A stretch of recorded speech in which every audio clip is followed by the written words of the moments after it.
Welcome back to another confusing, non-linear, non-canon section where I jump back to previous areas to try to pick up on a few of the things that got missed or skipped, or glitches happened, or weird scripting things made us skip parts of the story for reasons that are hard to understand because the game is strangely laid out.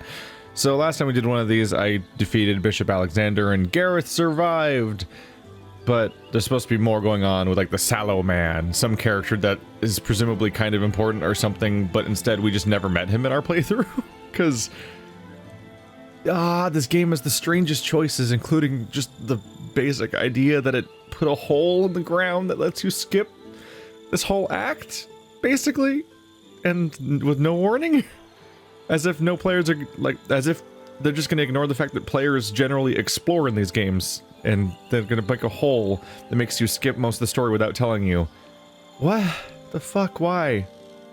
Why'd they do that? So I use Spirit Vision, and Bishop Alexander is here in spirit form.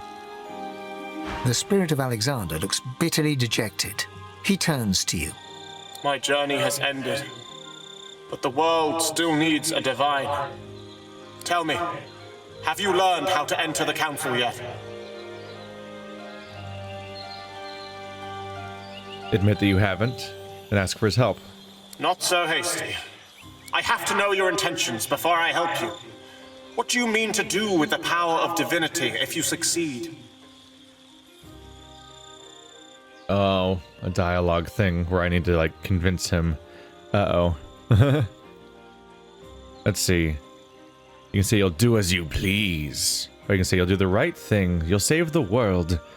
Or you can say you'll decide then. Nothing is certain. Let's say nothing is certain, but honestly, my character sucks at convincing people, so it's probably not going to matter what I pick. Yep. Your persuasion 0. You need 4. This is a... Ugh. It's a garbage dialogue system.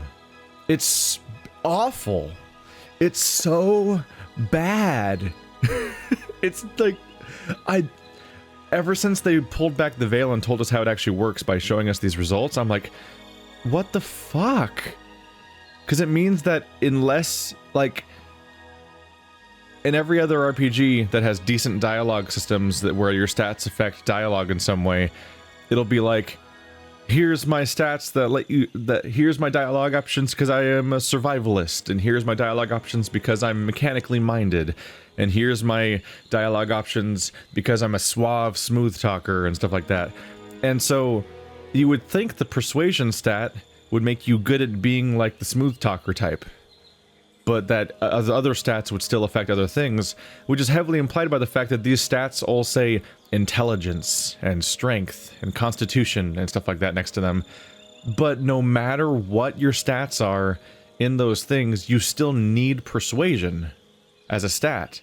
Even though persuasion is stacked along several other seemingly equally valid stats, no, if you want any character to ever be good at dialogue, they all have to have persuasion. And because you have character-specific storylines, you can't just be like, this is the persuasion guy, and then let one character specialize in persuasion, because then every single character who does not specialize in persuasion is going to fail the dialogue checks during their important character-specific story moments. And I'm like, why did you do it this way? Like, you don't, like, they almost do it a little bit in that, like, you have, like, Feign-specific dialogue and Outlaw-specific dialogue, but, like, but they basically lie to you about the dialogue at first by calling it, like, intelligence and strength and constitution, as if it's some sort of specialty dialogue, when in reality it's actually just based on your persuasion stat for all of them. I think the required persuasion changes based on how good your stat is or something like that. That's why you see, like, 4 or 2 or 99 and stuff like that. But, like, literally every character has to specialize in persuasion in order for dialogue to work half the time, and I'm like, what the fuck? Alexander shakes his head slowly. You are not worthy. I cannot bring myself to help the likes of you. I have nothing more to say to you. It's like there's just, it's so, I hate it. I hate it. I'm not happy at all with their decision to handle it this way. Oh well, hello, dialogue character. The spirit of Alexander looks... My journey, tell me. Have you learned how to enter the Not so, hey. I have to know your intentions before I help you. Persuasion success, because you're the other character. God damn it. You will do, Godwoken. Rallic, Vrogir, and Zolstissa favored the sun, while Duna, Tyrsendilius, Xantetza, and Amadia favored the moon. Align their idols thusly at the entrance to the council. Then there's the lever. It requires a great power source. I had one. Perhaps it's still with my remains. Otherwise, you must scour the island. Farewell, Godwoken. I hope you don't disappoint. Hurry on, Godwoken. The count. Hurry on, God. Alexander's spirit. Blarg. That's probably what Wander would do, right? All those secrets they have to offer, and no one knows about the hole in the ground. Funny how that turns out. Well, I was trying to find the Cowl of True Sight that someone's supposed to have. Oh, Alexander's severed head is on your character. Shit. I might have already had it and just lost track of it because there's so many characters. Cowl of True Sight. Okay, send it to Fane. I just got confused by... Let's put you two together. Link Fane. Everyone go to Losa. Alright, so I didn't need to talk to him. Because Fane has the Cowl of True Sight right here, which lets you dispel illusions. At this point, I can't claim to this for this to be a properly, like, blind playthrough for these sections, because I'm specifically hunting out things that I have been told are in various parts of the game. God, I'm mad about the dialogue system. I know some of you probably just don't even care about that, but it's like, why? The dialogue is so prominent, and yet it doesn't mostly... It's not a... the persuasion stuff is so prominent and happens so often, yet most characters are incompatible with it. And it's like, what do you do with that?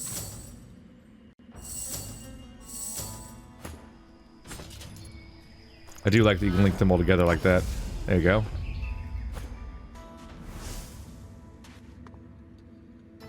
Odd looking little cowl, isn't it? Let's see.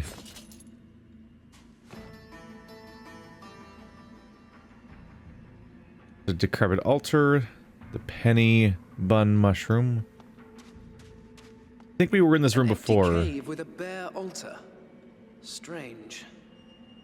Yeah, I think we killed the troll last time, found a way in here, but didn't know what to do next. The altar before you seems relatively bare. There is no inscription to a god and no offering placed. All you can see is a smear of blood on its surface and a hollow that seems to call for something. You can whisper a prayer if you want to. And you can put Alexander's head on it, which is without any context of why I'd want to do that, even though I know that's one of the reasons I'm here. But that's sad a character. But for reference, let's see. Yeah. So if you're using points in Persuasion, you're doing so at the cost of Lucky Charm, Bartering, Lore Master, Telekinesis, Sneaking, and Thieving. So the ability to steal, the ability to sneak, the ability to pick up stuff at distance, the ability to identify items you find, like all the good stuff we were finding, you need points into Lore Master in order to identify those. It's like you would want your characters to specialize a bit throughout this thing. Admittedly, some of these stats like Lucky Charm and Bartering and Telekinesis I could see like you completely ignoring, because there's other ways to finagle economic stuff perhaps. But like you want a sneaky thievy person in your party, and you need an item identifier person at the very least. And so then like those characters are just going to be doomed to fail all their dialogue checks for the entire game. I just don't understand. I'm cool with failing some checks because you specialize in certain things, like, but the problem is that the other stats here don't help you with dialogue. Like, there's no like bartering dialogue where you're better at where you win a check because you're great at bartering, or you're like your knowledge of thieving doesn't ever pay off during dialogue, or you know, none of this, or Lore Master. Like, it never. Persuasion is given this massive bias as the solo singular dialogue thing, but it oversteps its bounds and isn't just like the it's not just the smooth talker thing. It's the all-encompassing mega dialogue option in a game about dialogue. Oh, it's saved. And so it is destroyed. Interesting how there was like a giant door. It was like a giant obvious door rock with a symbol on it, but I supposedly dispelled illusion on it. You think that if you were trying to create a secret door that was an illusion to guard your cave, it'd be more secretive than a giant rock with a symbol on it that it indicates that you must be able to go behind it probably. It's a black ring encampment. Whoa! And so the map expands outward very abruptly. Yep.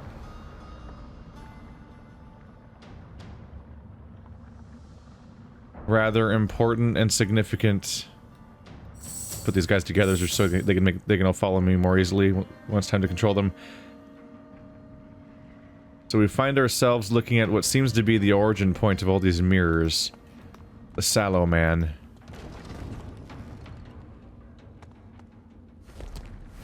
There seems to be no one here. So far. Oh, is that him? The Black Ring Reaver. The Sallow man. There he is. He's a weird little... He's like a source vampire, isn't he? Oh, yeah. He looks like something straight out of the Strain. But he's the Sallow man. Got a little throne over there. Is that all that's here? Is just him and that dude? That's all the people? It's curious.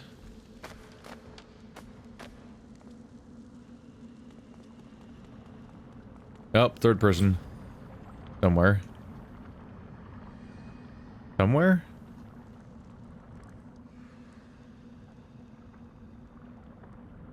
Oh, they're there.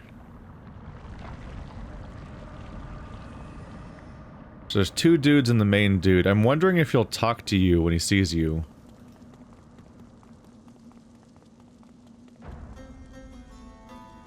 Screw it, let's just walk up. Let's see if he talks to us or not. Oh. Attack on sight for daring to come back here. Isn't that curious? Alright.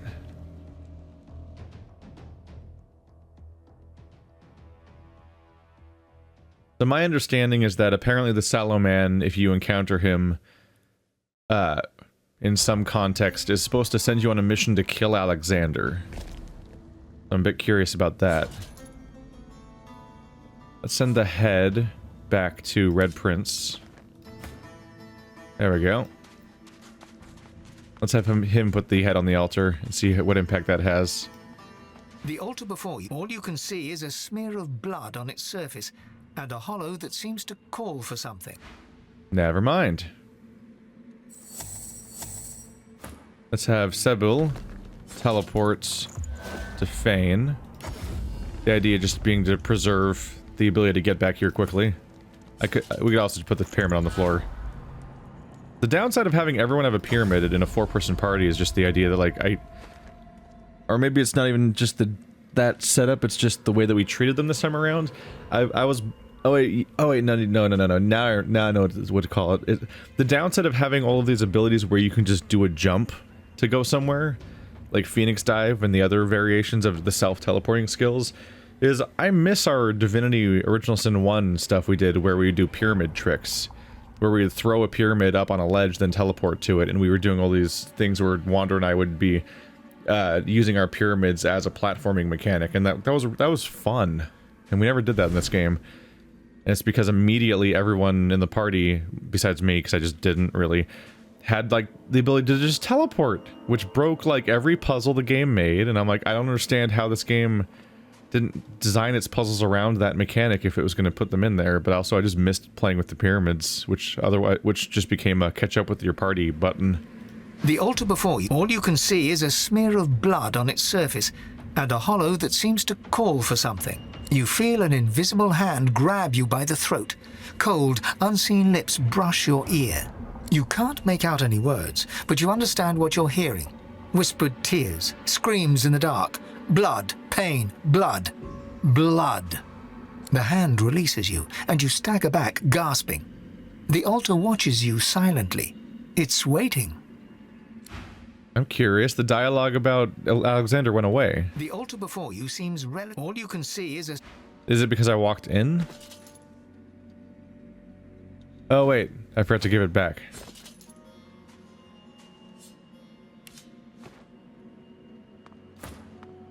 The altar before you, all you can see is a... Okay, let's just put it on. Alexander's head. The altar before you, all you can see is a... No? Maybe I need to load an older save from before I opened up the wall, I guess? That could be it.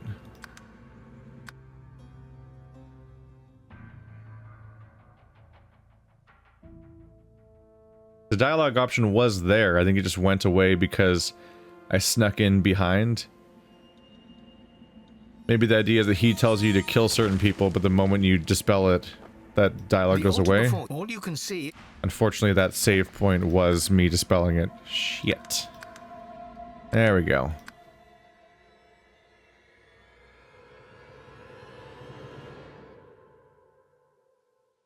Game's making me fight for those alternate story branches.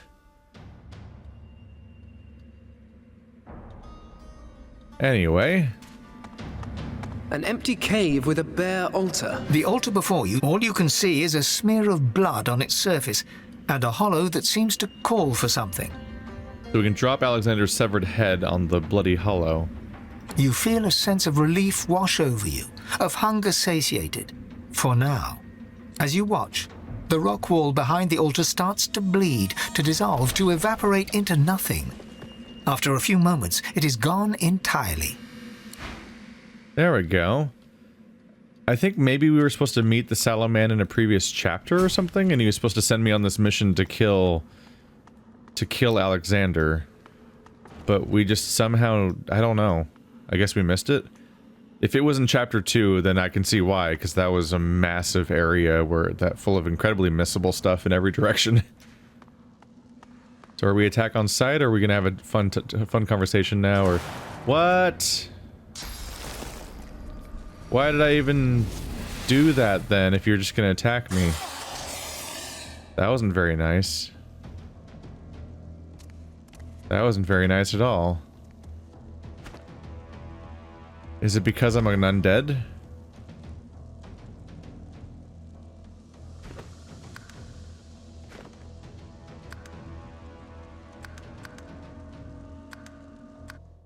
Only one way to know. I thought that since I did an offering for them that we'd have some kind of lore or dialogue conversation or something. But maybe it's because of Fane not getting along with people? It could be that.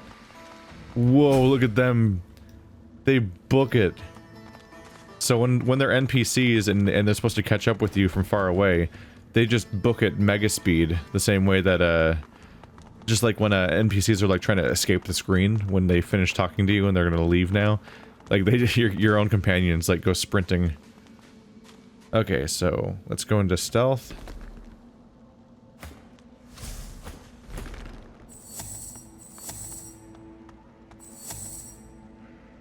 Just gonna try controlling. Yep, so they're yellow for Red Prince. I think they're just hostile to Fane for some reason. Not. Is it because he's undead? Because this guy looks like a vampire. I feel like he wouldn't care as much. But yeah, I think a lot of people are killed on sight on Fane, which is like a mechanic I'm not certain of. The moment we started this game, it said you are undead. People will kill you on sight and stuff like that. But then like I almost immediately wore like some kind of hood that made people not care about me. Isn't this a hood? It's a cowl of true sight. I don't think helms in this game tell you whether they're hiding the fact that you're undead or not. And they should, because it's kind of vital information, and the list of things that do or don't seem to hide it seem completely arbitrary. Because I spent most of the game just openly walking around in public and no one cared. despite the whole everyone's gonna kill you because you're undead thing, no one cared like the entire game. And so like it's just confusing for some reason. Like it's like at the end of the game, suddenly people cared that I was undead again. I'm like, did a patch come out or something? Or did I somehow find the one set of helms that don't count anymore? You behold a face you've seen before, in blackened glass. Soul sickness incarnate, the rotten flesh of the world's most shameful desires, an all-knowing affliction. This is the God King's pallid envoy, walking the world as the Sallow Man.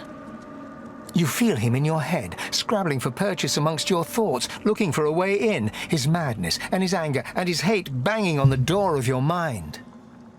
This is especially frustrating because if he works for the God King, he shouldn't care that Fane is undead. Why does he want? Why are the God's King's men working for Fane? Like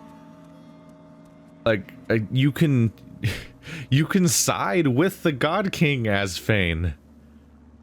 And it's like this very chapter, I will have the option to side with the God King. It's you guys have already seen that. Yeah, when I get that option, but that can only happen after this, because this is something you're supposed to be doing during the beginning part of the chapter, and then once you're in the temple, you're supposed to go through the temple stuff. Like, I'm gonna get it later, get an offering, decide with the God King, but Fane is not allowed to have a conversation with this guy. Like, why would Fane, the person who can side with the God King, not want to talk to the Sallow Man? Instead, the Red Prince is going to, or some random other person, because Fane is the one specific character they're hostile to. Like, if that's because he's undead, then that seems like a that seems like a bad implementation of the undead mechanic. If part of Fane's story involves talking to characters that he can't talk to because he's undead. And if it's not because I'm undead, then I wish the game would be more clear about why people are mad at me, because I can't really tell. So when Fane's the only person people are hostile to, I can only assume it's because he's undead, because that's what the game said would happen. But if they're God King servants, they shouldn't care, because they want to recruit me because I'm one of the Ancients or the Eternals or whatever. It's kind of an important plot detail that I can't seem to figure out what's going on with it. I don't know. Produce Alexander's head from your pack. Throw it to the floor before the Salaman's long-toed feet. Sallow points a long-nailed finger at Alexander's dead eye. Sickly waves of emotion wash from him. You feel like you've eaten a rock, but you think you recognize the feeling. It's love, or at least a form of love. Sallow thrusts his nail forward and skewers Alexander through the eye socket. He raises Alexander's head and looks him in the one remaining eye. Then, slowly and deliberately, Sallow begins to eat. An acid joy assaults your senses as the Sallow Man devours the memories of the Bishop Divine, the son of Lucian, the God-woken, who shall never be divine. And you realize that Sallow is not a man, but the twisted remains of what was once an elf. You didn't notice that from his weird elf abs and tall, slender body and pointy ears? Wonder what he learned. Wordlessly, he exhales towards you, a great torrent of anger and rage. But something has changed. This new Sallow anger is more pure, more refined, more confident and sure, and more powerful. He makes it clear that the time for questions now is past. Claim your reward? A sick glee emanates from the Sallow mind, and in an instant you know what is on offer. A new you, an improvement on the old, on the tip of his finger, ready to be granted. You need only say the word. Oh. Is it this as a stat bonus, it looks like? Barbarity, sense of humor, knowledge of the mystical world, an outlaw spirit, or a soldier. I assume sense of humor means even more persuasive skill or something? Let's see. Chuckle that you would like to a better sense of humor. He grins and holds his hand towards you. You feel yourself change. You feel a new self rising. A playful you, light-hearted and armed with a rapier wit. But then the Sallow Man's grin becomes a snarl, and his outreached hand grasps at you, grabs hold of a part of you, and pulls.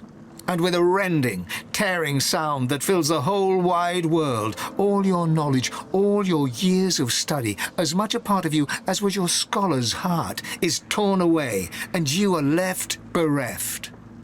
And as the Sallow man releases you, you hear the wordless question, "Are you not happy now?" Ah. This isn't just a stat bonus, this is your character's traits. Jester, noble, scholar, outlaw, the various like origin traits that each character can have that affects what kind of side dialogue you might have and stuff like that. So Red Prince just lost scholar from his identity and gained jester, basically. Huh.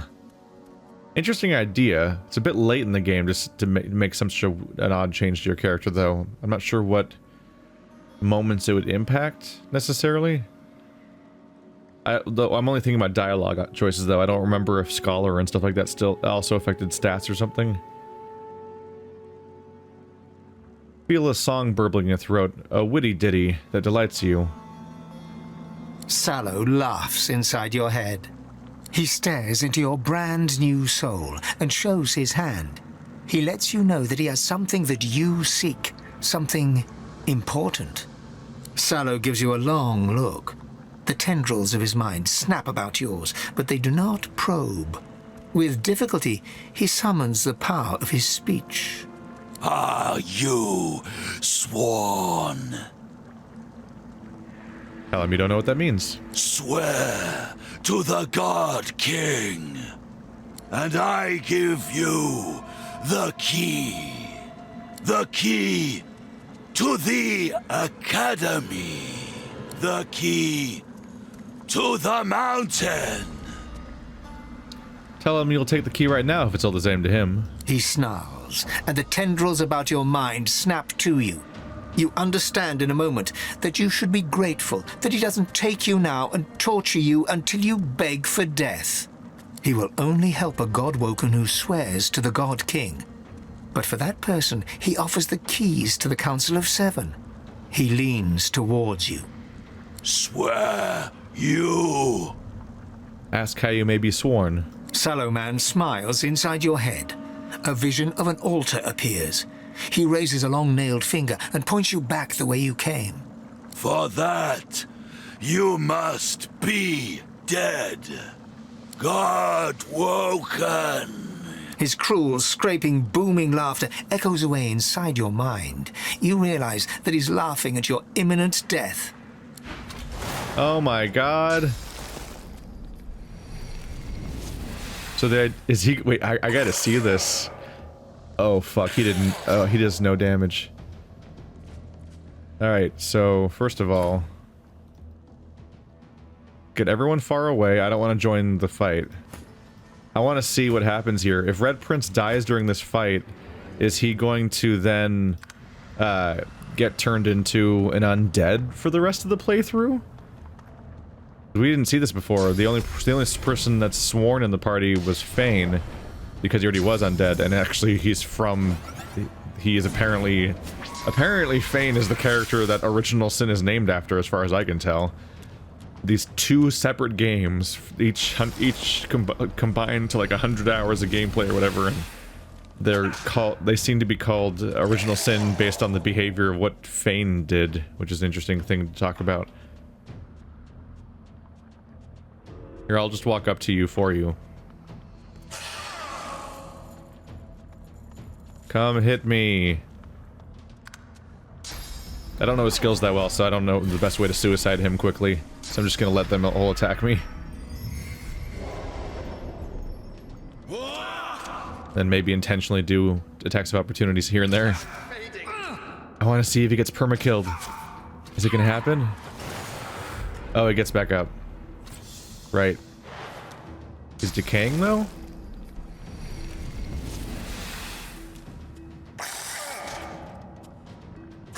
I just want to see if you can get transformed from a living character into a permanent undead character midway through the playthrough when you attempt to be sworn. There should be 2 attacks of opportunity. Nope, just 1. Can I get more by running around? No. I'm just trying. I'm like, how do I kill you faster? Hard to kill protagonist, man. Oh, tell me he becomes a skeleton. I want to see this. This is a cool idea.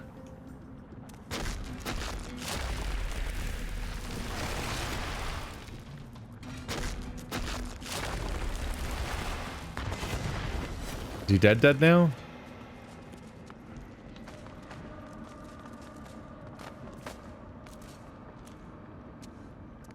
Where you going, Sallow man?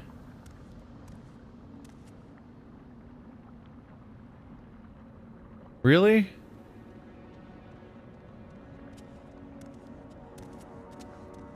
That's so disappointing. That is so disappointing. Oh. He's like, if you want to be sworn, you must be dead. And then we fight. But what if I'm cool with it? Like, the game treats it like a bad thing. Like, it's like, you're trapped and he's gonna kill you now because you can't be sworn unless you're an undead. I thought he would convert your character into being undead for the rest of the playthrough. How interesting would that be? I wonder if it's because he's an origin character. He's Red Prince. He's not a custom character. Like, maybe if you play as a custom character, then you actually can become undead, but because he's a predetermined character, they have to deal with, like, his origin story and crap like that, and they can't just make massive changes like that so easily. Yeah, now they're hostile to Red Prince. Are they hostile to everyone, I wonder? Find out. No, they're not hostile to Losa. But is there really anywhere else to go with this? Sallow gives you a long look. The tendrils of his mind snap about yours, but... Are you sworn? Okay, so we're just gonna go back to the same dialogue again. So basically, if you come back here after Fane is sworn, then you can get the keys without having to do any of the other stuff. It's just another entrance, basically. Alright, good to know, but I think this is the end of our storyline for now. Oh well. Back to modern times in the playthrough. Or maybe we're not quite done here. At this point I'm currently reloaded to before the fight, I believe, or something. But over here, there's a spooky little back room, which I can open with my fingers. And there's Wendigo. Hello, Wendigo. Unfortunately, everybody kills me on sight in this game, because Fane did a baddie at some point, I assume. So... welcome, Red Prince. Oh, yep, she's not hostile to Red Prince. God woken, such a pleasure. Did you miss me? Wait, don't answer that. Of course you did. My lord's given me another chance, such is his grace and wisdom. As for you, well, you're out of chances. How many have you had by now, I wonder? 2, 3, 100? It must all be a blur for you.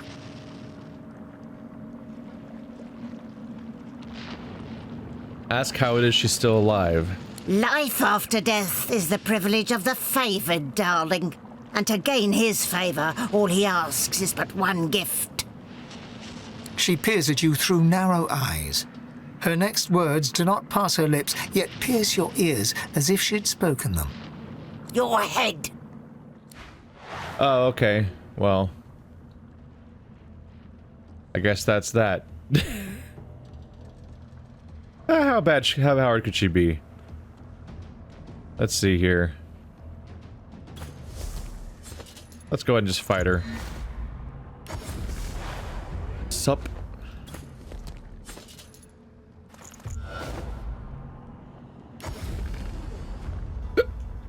Let's see. You can't really do a stealth attack from here, can you? Oh god, there's so much character to keep track of here. Definitely would have been a harder game to keep track of playing single player, with just how complicated each individual character got. Trying to be able to keep track of them all. Teleport without breaking sneaking. Unfortunately, Let's see here. Yeah. That.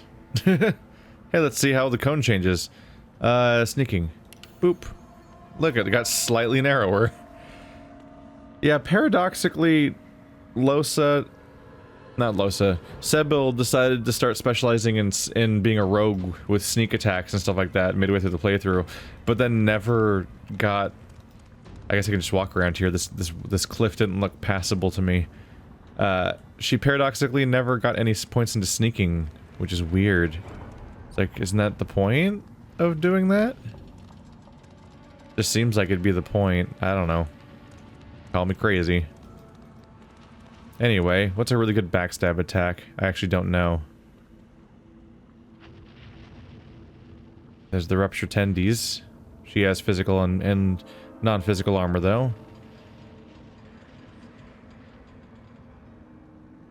Chloroform.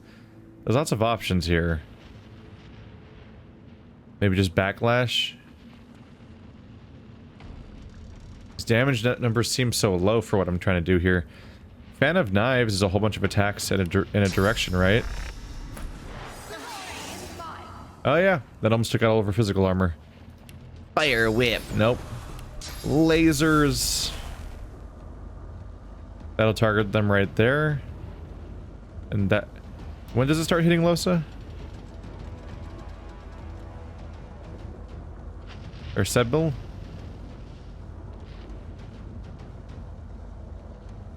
Let's just hope that's not hitting her. I don't know.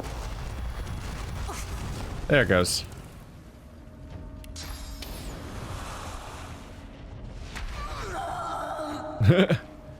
Not the kind of damage you'd hope for, but sure.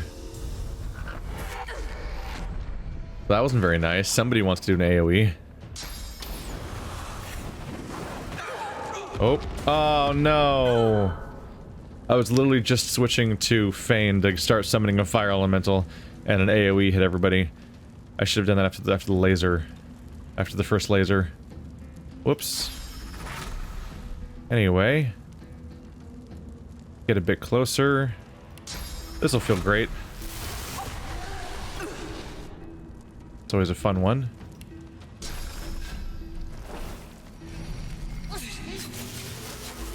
You're not doing so great, are you? If only I could hit Rupture Tendons. No, it's only melee. So that would hurt. Lots of melee attacks for you, aren't there?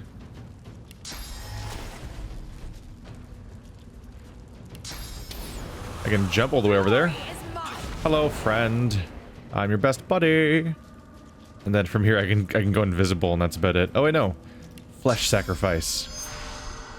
I missed that skill. I used to have that. Rupture tendons. Apparently she's bleeding even though she's a skeleton. For sure. Let's make... that apply to her correctly? I don't know. I thought it was something that hits her if she's not...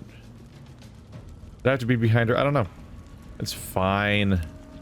It's fine. Everything's fine. Oh right, this is before glass cannon, so I only have 4 AP. Get really used to that. No, I somehow misclicked. Oh well.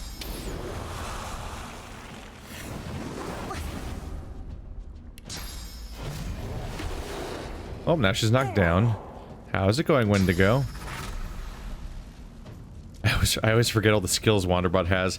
Every time he saw anybody else in the party do anything cool, he'd like, I'm gonna learn that on my character. Because I can't let anyone else be special. I have to have whatever makes you special. Because I don't like it when other people have tricks I don't have. I'm like, that's the whole point of having a party. It's like, I don't care. Okay. Okay. I'm ready. Oh shit, they have physical armor again. They didn't have that a moment ago, did they? Oh well, stab.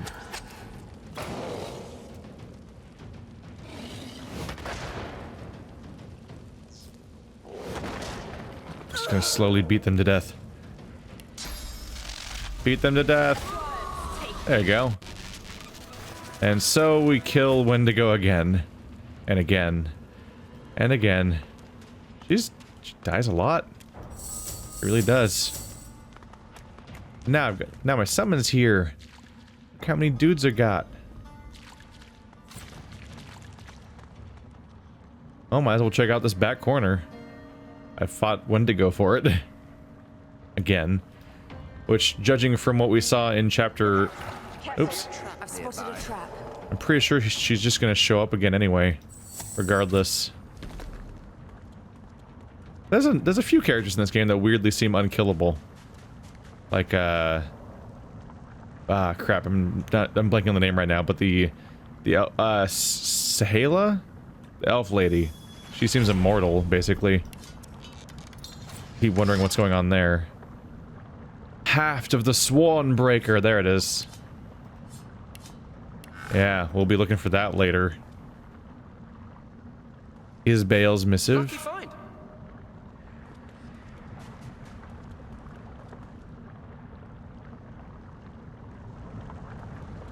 And a mirror of blackest glass.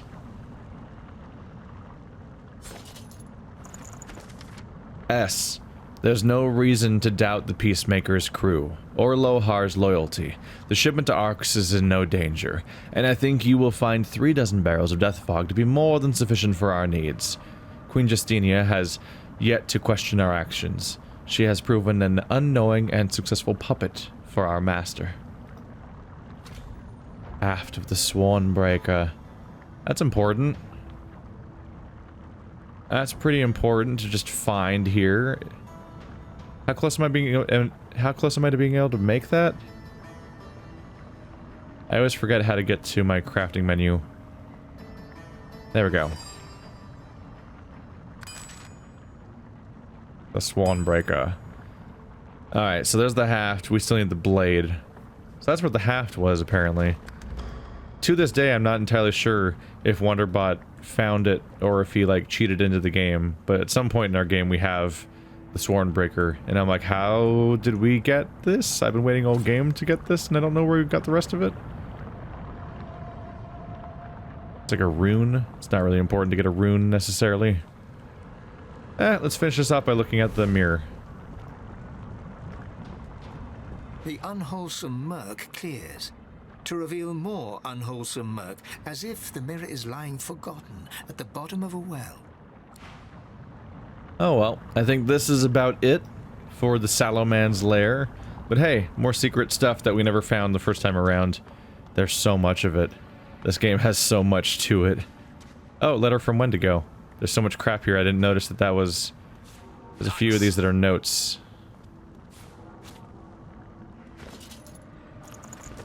My lord, I do detest excuses, but I find myself in a difficult position. At every turn the God Awoken have stood in my way. Each time I think it's finally over, they return anew.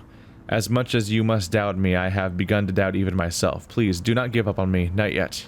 Your faithful servant Wendigo. Esteemed ones, if worse comes to worse, the houses will soon war with each other. All falls into place, like autumn follows summer. The plan proceeds apace. I can now assure you that the Empire shall crumble from within should our attempts to stop the Red Prophecy fail. Yours, the Prince of Shadows. Ooh, important character. Did we kill him yet? Well, we definitely killed him already from your guys' perspective. I don't know if he's dead yet in this save exactly. Alright, that's it for now. See you guys next time, back in the future, where the things we do are canonical for the rest of the playthrough, as opposed to this side story. I think these are worth doing a little bit here and there. I can't cover everything, but there's some relatively major stuff that we didn't get the chance to experience because of that weird problem, and so I take it upon myself, at the very least. See ya.